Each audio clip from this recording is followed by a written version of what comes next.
অক্ষয় তৃতীয়া ২০২৬ ভুলেও এই কাজ করবেন না। তারিখ, মাহাত্ম্য ও বিশেষ নিয়ম। হরে কৃষ্ণা।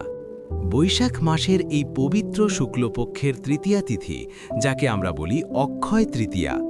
অক্ষয় মানে যার কোনো ক্ষয় নেই। হিন্দু শাস্ত্রে এটি এমন এক দিন যেদিন করা দান, পুজো বা শুভ কাজ আপনাকে অসীম ও চিরস্থায়ী ফল দেয়। কিন্তু আমরা কি জানি এই দিনে শুধু সোনা কেনাই শেষ কথা নয়? কেন এই দিনটি এত শক্তিশালী? ২০২৬ সালে এর সঠিক সময় কি? আজ আমরা বিস্তারিত জানব অক্ষয় তৃতীয়ার মাহাত্ম্য, করণীয় এবং বর্জনীয় বিষয়গুলো নিয়ে। প্রথমেই দেখে নেওয়া যাক ২০২৬ সালের সময়সূচি। যদিও ক্যালেন্ডার অনুযায়ী তিথি শুরু হচ্ছে ১৮ এপ্রিল বিকেলে, কিন্তু সনাতন ধর্মে উদয় তিথি বা সূর্যোদয়ের সময়ে যে তিথি থাকে তাকেই প্রাধান্য দেওয়া হয়। মূল তারিখ ১৯ এপ্রিল ২০২৬ রবিবার। তিথি শুরু ১৯ এপ্রিল সকাল ১০টা ৫০ মিনিটে। তিথি সমাপ্তি ২০ এপ্রিল সকাল ৭টা ২৭ মিনিটে। বিশেষ দ্রষ্টব্য: শাস্ত্রে মধ্যাহ্নকালীন তিথিকে অক্ষয় তৃতীয়ায় গুরুত্ব দেওয়া হয়, তাই ১৯ এপ্রিল রবিবারই হবে অক্ষয় তৃতীয়ার ব্রত ও উদযাপনের প্রধান দিন। এই দিনটি কেন এত অলৌকিক? কৃষ্ণকৃপা শ্রীমূর্তি শ্রীল অভয়াচরণারবিন্দ ভক্তি বেদান্ত স্বামী প্রভুপাদ তার প্রবচনে এই দিনটির ঐতিহাসিক গুরুত্ব বারবার মনে করিয়ে দেন। ১. যুগ পরিবর্তন: এই দিনেই সত্য যুগের শেষ এবং ত্রেতা যুগের সূচনা হয়েছিল। ২. গঙ্গা মর্তে অবতরণ করা: মা গঙ্গা মর্তে অবতরণ করেছিলেন আজকের দিনেই। ৩. পরশুরাম অবতার: ভগবান বিষ্ণুর ষষ্ঠ অবতার শ্রী পরশুরাম এই পবিত্র তিথিতে আবির্ভূত হন। ৪. অক্ষয় পাত্র: এই দিনেই ভগবান শ্রীকৃষ্ণ দ্রৌপদীকে অক্ষয় পাত্র দান করেন, যা কখনো অন্নশূন্য হতো না। ৫. সুদামা কৃষ্ণের প্রেম: দরিদ্র সুদামা যখন এক মুঠো চিঁড়ে নিয়ে কৃষ্ণের কাছে গিয়েছিলেন, এই দিনেই কৃষ্ণ তার দারিদ্র্য মোচন করে অক্ষয় সম্পদে ভরিয়ে দেন। ৬. বেদব্যাস এবং গণেশ: বিশ্বাস করা হয় আজকের দিনেই মহর্ষি বেদব্যাস এবং শ্রী গণেশ মহাভারত লেখা শুরু করেন। অক্ষয় তৃতীয়ায় মানুষ সমৃদ্ধির আশায় অনেক কিছু কেনেন।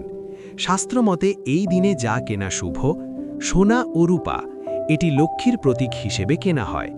পিতল বা ব্রোঞ্জ: যদি সোনা কেনার সামর্থ্য না থাকে তবে পিতলের বাসন কেনাও অত্যন্ত শুভ। ভূমি বা সম্পদ: নতুন ঘর বা জমির বায়না করার জন্য এটি সেরা দিন। শস্য: এই দিনে যব বা চাল কেনাও সমৃদ্ধি আনে। পবিত্র গ্রন্থ: যারা জ্ঞান আরোহণ করতে চান তারা এই দিন গীতা বা ভাগবতম কিনতে পারেন। সঠিক নিয়ম: সকালে স্নান করে পরিষ্কার বস্ত্র পরে প্রথমে ভগবান বিষ্ণু ও লক্ষ্মীর পূজা করবেন, তারপর সারা দিনের শুভ সময়ে কেনাকাটা বা দান সম্পন্ন করবেন। সাবধান, ভুলেও কি করবেন না। আমরা অনেকেই জানি না যে অক্ষয় তৃতীয়ায় কিছু কাজ করা বা কেনা অশুভ হতে পারে। খেয়াল রাখুন। ১. অ্যালুমিনিয়াম বা স্টিল: এই দিনে অ্যালুমিনিয়াম বা স্টিল বা প্লাস্টিকের জিনিস কেনা থেকে বিরত থাকুন। ২. কালো পোশাক: কালো রং অমঙ্গলের প্রতীক হিসেবে ধরা হয়, তাই আজ উজ্জ্বল পোশাক পরুন। ৩.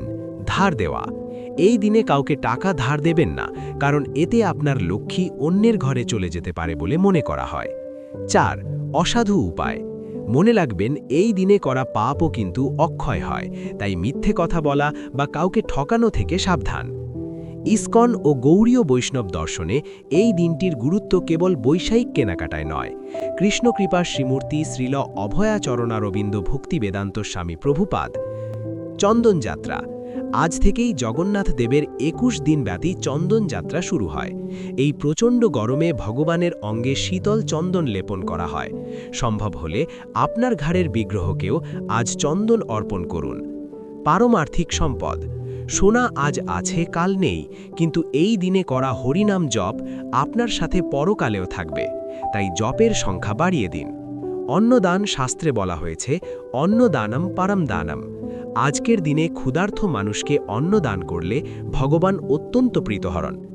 অক্ষয় তৃতীয়া আমাদের শেখায় কিভাবে আমাদের কর্ম এবং ভক্তিকে অক্ষয় করা যায়, শুধু নিজের জন্য সম্পদ না জমিয়ে অন্যের উপকারে এবং ভগবানের সেবায় নিজেকে নিয়োজিত করাই হলো এই দিনের আসল উদ্দেশ্য। আশা করি 2026 সালের এই অক্ষয় তৃতীয়া আপনাদের সবার জীবনে সুখ, শান্তি এবং শ্রীকৃষ্ণের কৃপা নিয়ে আসবে। ভিডিওটি ভালো লাগলে শেয়ার করুন আপনার প্রিয়জনদের সাথে। কমেন্টে লিখুন জয় জগন্নাথ বা হরে কৃষ্ণা।